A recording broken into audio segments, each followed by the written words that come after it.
Queridos irmãos e irmãs, vamos entrar na liturgia do 17º domingo do tempo comum.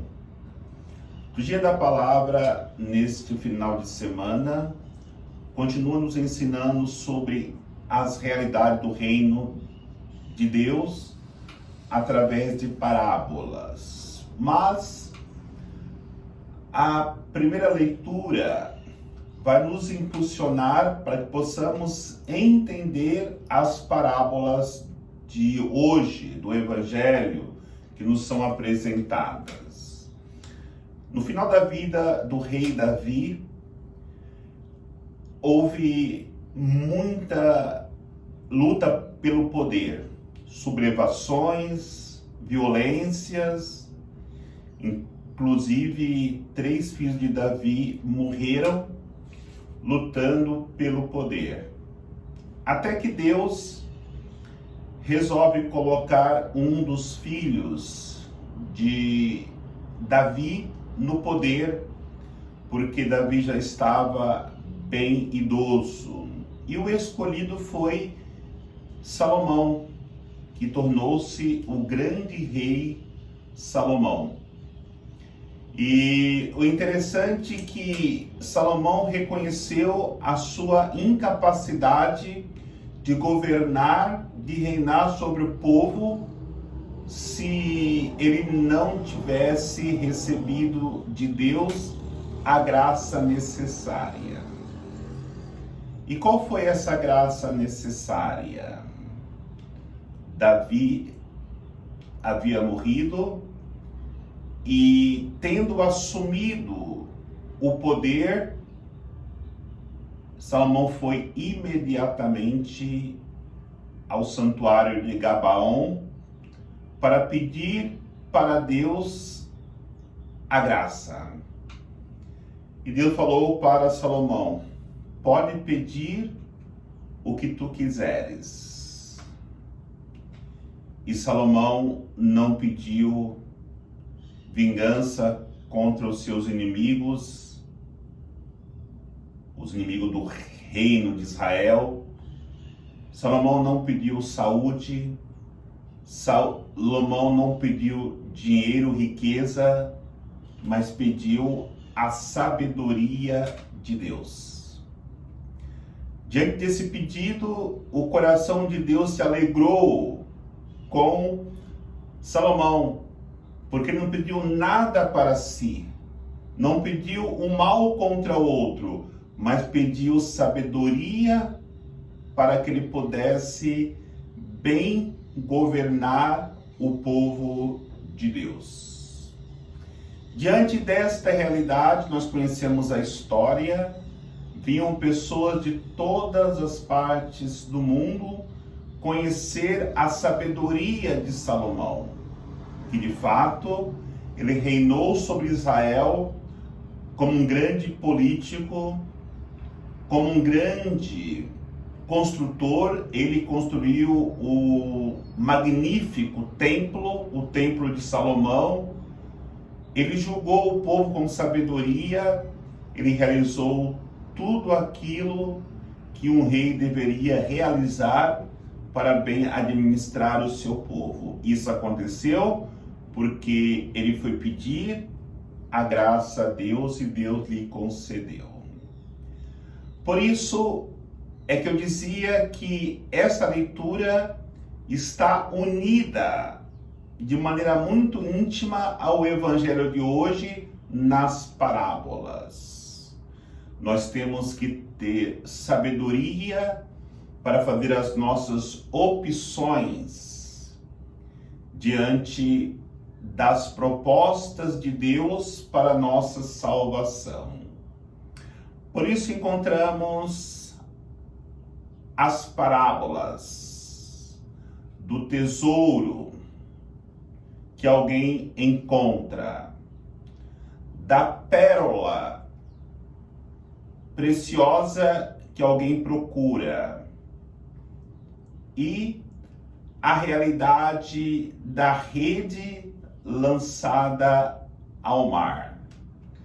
Se nós formos refletir profundamente, Esses objetos apresentados nas parábolas são objetos muito importantes e bem conhecidos na antiguidade.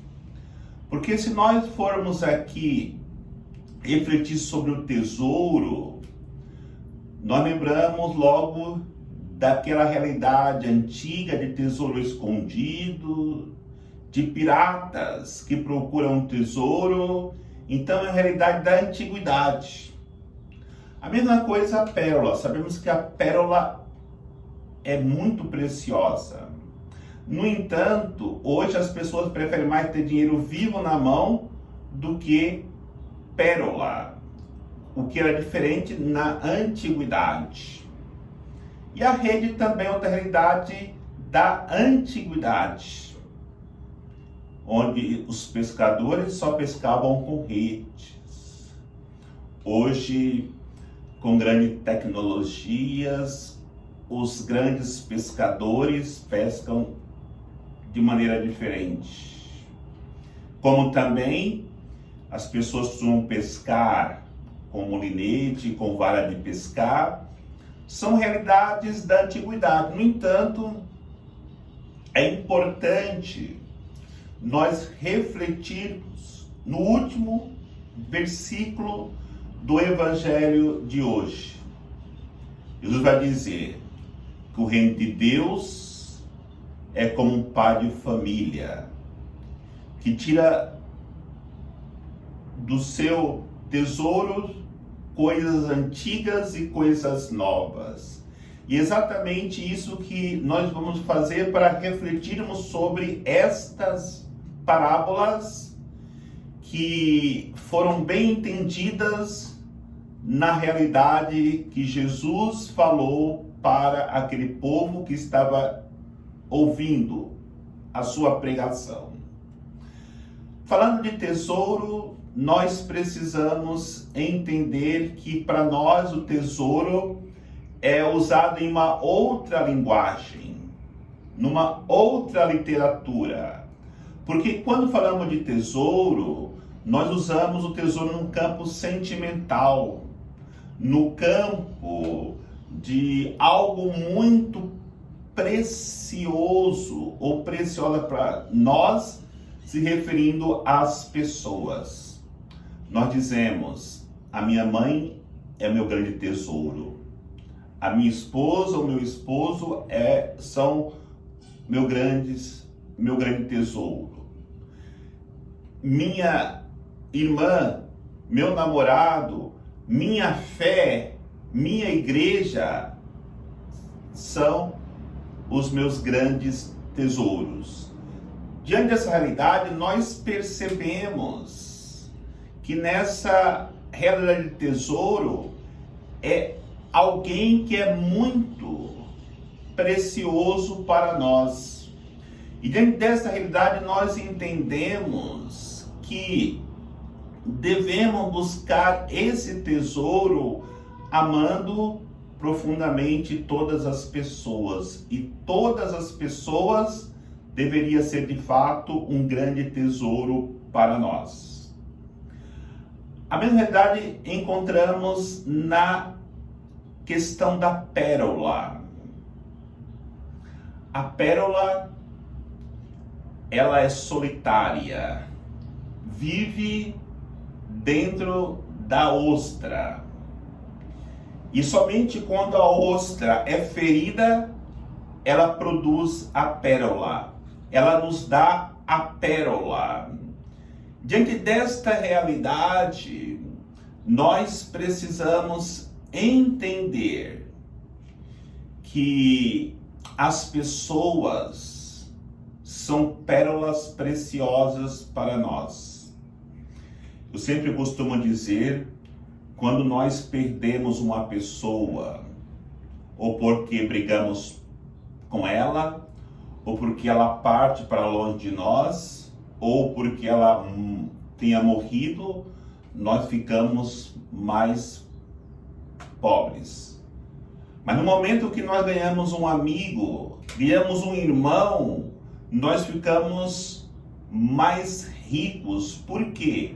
Porque as pessoas são como pérolas para nós, pérolas preciosas, que nós possamos cada dia mais cultivar as pérolas que nós temos para não perdê-las.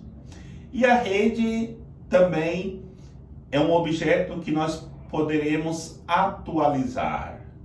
Nós vivemos no mundo de conexão, a rede da internet. Na rede da internet nós encontramos aventura e as desventuras. Nós encontramos as informações e o vírus.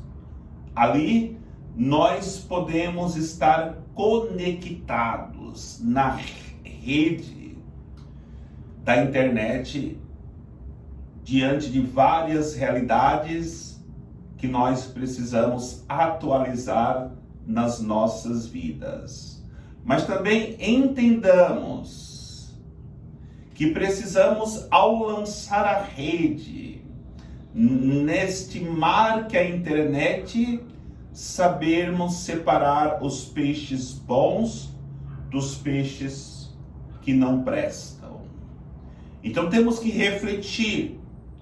Quando eu me lanço nessa rede, o que eu estou procurando? O que eu estou encontrando no Google, no Instagram, no Facebook, no WhatsApp, no Twitter?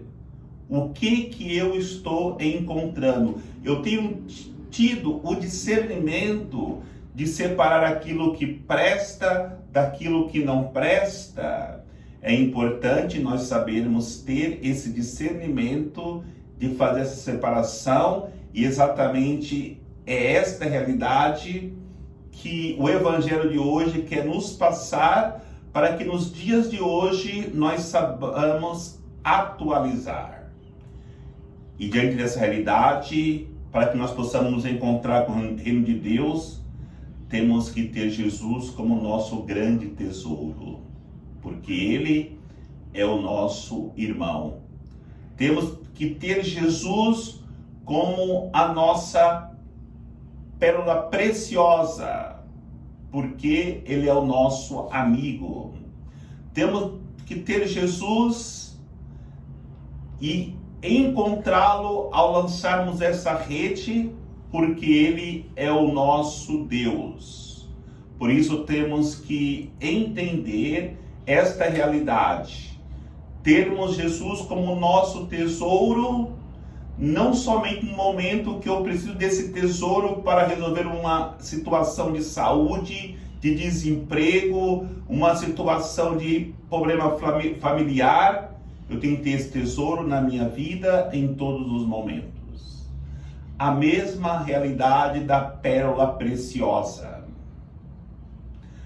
Porque nós não podemos usar esta pérola somente no final de semana e depois, durante a semana, vivermos do jeito que nós queremos, no nosso trabalho, no nosso dia a dia, sem ter Jesus, sem carregarmos Jesus nas nossas vidas, porque senão poderíamos dar a imagem daquela madame que no final de semana coloca o seu colar de pérola, coloca o seu anel de pérola, coloca o seu brinco de pérola e depois na segunda-feira joga lá no fundo da gaveta, porque para ela só é importante colocar as suas joias durante o final de semana para poder fazer as suas saídas sociais.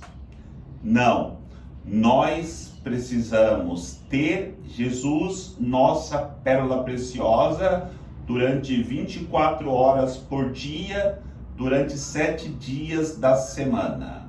E a mesma coisa em relação à rede. Nós não podemos lançar a rede para pescar somente quando estamos necessitados de peixe, ou pior ainda, como um hobby. Muitos pescam pescaria esportiva por hobby, mas tem muitas pessoas em regiões do Brasil mesmo que pescam porque a pesca é a única fonte de renda, de alimentação para a sua vida. Nós estamos lançando a rede da nossa vida de fé no reino de Deus por hobby ou por necessidade? Temos que entender, porque muitos só lançam essa rede para pescar no momento que está com uma situação difícil na família, quando está com uma situação financeira em dificuldade, quando está com uma dificuldade matrimonial. Não. Ou vai rezar somente em vez em quando domingo, porque a religião para a pessoa é um hobby. Em todos os momentos difíceis ou momento de alegria, temos que lançar essa rede, a rede da oração, para que possamos assim apanhar o peixe da fé, o peixe da caridade, o peixe do amor, o peixe da salvação. É isso que Deus quer nos ensinar. Possamos assim trilhar o caminho do reino de Deus e um dia chegarmos na pátria celeste, que é o lugar que Deus preparou para cada um de nós. O Senhor nos abençoe, em nome do Pai, do Filho e do Espírito Santo. Amém.